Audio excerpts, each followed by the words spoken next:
अब आगे वहीं दूर एक बंगले के एक कमरे में एक लड़की वहां सोफे पर बैठकर बस रोए जा रही थी। उसकी आंखें पूरी आंसुओं से भरी हुई थी। बहुत होने के कारण उसकी आंखों पूरी लाल हो गई थी। उसके सुंदर चेहरे पर उदासी साफ देखी जा सकती है। वह लड़की कोई और नहीं अदिति थी।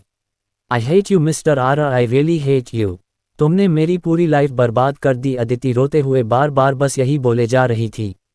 मैं तुम्हें कभी माफ़ नहीं करूंगी, कभी भी नहीं मिस्टर अक्षत। अदिति सुबकते हुए अपने आंसुओं को साफ करने की कोशिश करके बार बार बस वही बोल रही थी। उसे बार बार आज शाम की अक्षत के विला में जो हुआ वही सब याद आ रहा था। फ्लैशबैक। डॉक्टर के साथ में जाने के बाद अक्षत बाहर हाल में बार बार इधर उधर थराहट से घूम रहा था। अक्षत के आंखों के सामने रह रहकर अदिति का मासूम चेहरा ही आ रहा था। उसे अपने अंदर एक अजीब सी बेचैनी महसूस हो रही थी। ना जाने क्यों उसे ऐसा लग रहा था कि आज कोई बहुत अजीज उससे दूर जा रहा है। इस कारण उसे अपने सीने में दर्द सा महसूस हो रहा था।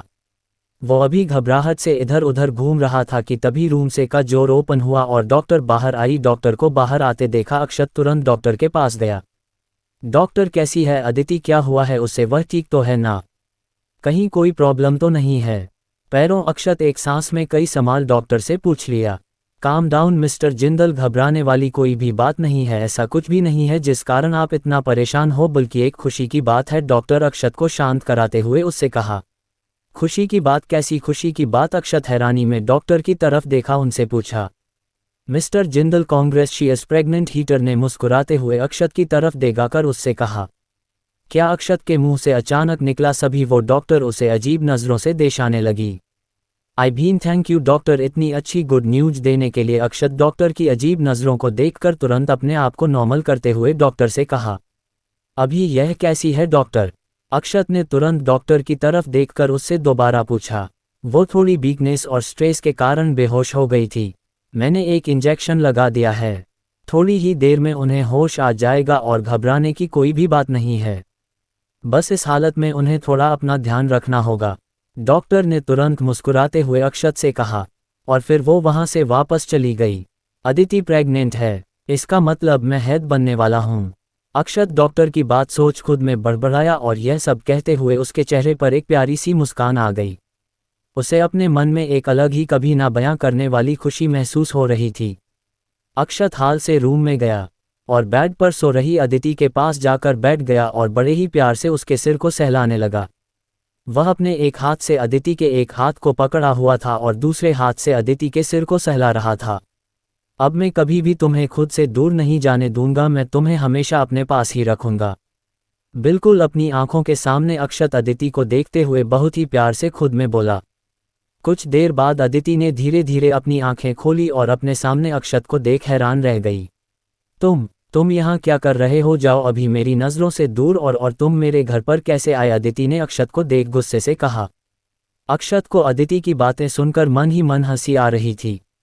ध्यान से देखो, ये तुम्हारा नहीं मेरा घर है, तुम इस वक्त मेरे विला पर हो। अक्षत ने अपनी हंसी दबाते हुए अदिति की तरफ देखकर उससे कहा।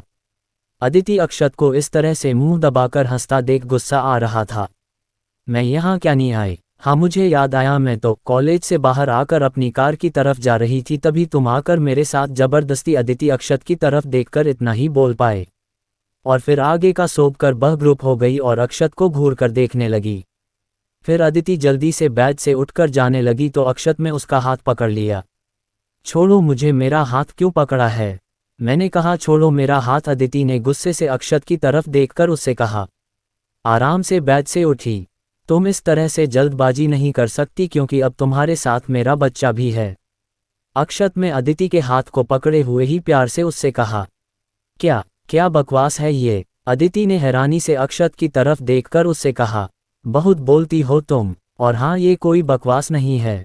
आज शाम में जब तुम बेहोश हो गई थी तो मैंने डॉक्टर को तुम्हें चेक करने के लिए बुलाया था और डॉक्टर ने चेक करके मुझे ये बात बताई कि तुम प्रेग्नेंट हो। अक्षत ने अदिति की तरफ देखकर उससे कहा। अदिति अभी भी हैरानी से अक्षत की तरफ ही देखा रही थी। क्या सच में तुम्हें इस बारे में नहीं पता था? अक्षत ने घूर कर अदिति की तरफ देखकर उससे पूछा। अदिति ने ना में अपना सिर हिलाया। क्या हो गया मेरी लाइफ के साथ? अब मैं क्या करूंगी? अदिति ने दुखी होकर अपने सिर पर हाथ रखते हुए खुद में कहा। उसका चेहरा उदासी से घिर बड़ी अदिति में हूं ना, मैं हमेशा तुम्हारे साथ रहूंगा। अक्षत अदिति के हाथों को पकड़ते हुए बहुत ही प्यार से उससे कहा, छोड़ो मुझे और दूर रहो मुझसे। आज ये सब जो मेरे साथ हो रहा है इन सब के जिम्मेदार तुम हो। और हाँ, एक और बात, मेरे इस बच्चे पर तुम्हारा कोई अधिकार नहीं है। ये सिर्फ मेरा बच्चा है, सिर्फ मेरा। अदिति ने गुस्से में अक्षत का हाथ झटकते हुए उससे कहा। अदिति की बात सुनकर अक्षत को गुस्सा आने लगा। उसने गुस्से से अपने हाथों की मुट्ठी बना ली। अदिति अक्षत को इग्नोर कर वैसे उठकर जाने लगी। अब मैं तुम्हें कभी भी खुद से दूर नहीं जाने दूंगा, समझी तुम? और जितना ये बच्चा तुम्हारा है उतना ही मेरा भी उस पर हक है, तो इस नाते तुम कभी भी मुझसे दूर नहीं जाओगी, समझी? अब से तुम हमेशा मेरे साथ यहीं रहोगी। अक्षत में गुस्से से अदिति का हाथ पकड़ उसे दीवार से लगाते हुए कहा। अदिति अक्षत को इतने गुस्से में देख एक पल के लिए हर गई। अक्षत एक नज़र अदिति को देखा और फिर तुरंत उसे नहीं छोड़कर रूम से बाहर चला गया। फिर बाहर से गेट लॉक कर दिया। Flashback and. अदिति यह सब सोचकर रोए जा रही थी। वह बेड पर जाकर लेट गई और रोते रोते ही यह सो गई। कबीर का विला। कबीर को अपने सामने देखा काकचिन की हालत खराब होने लगी। कबीर अभी भी काकुन को घूर कर देख रहा था। ये खड़ूस कब आ गया है यहाँ पर, मुझे तो पता भी नहीं चला। अब तो ये खड़ूस तुरी बिल्कुल भी नहीं छोड़ने वाला। काकुन कबीर को देखा अपने मन ही मन बोली। कबीर को देखकर ऐसा लग रहा था मानो वह काकुन के मन की बात जान गया हो।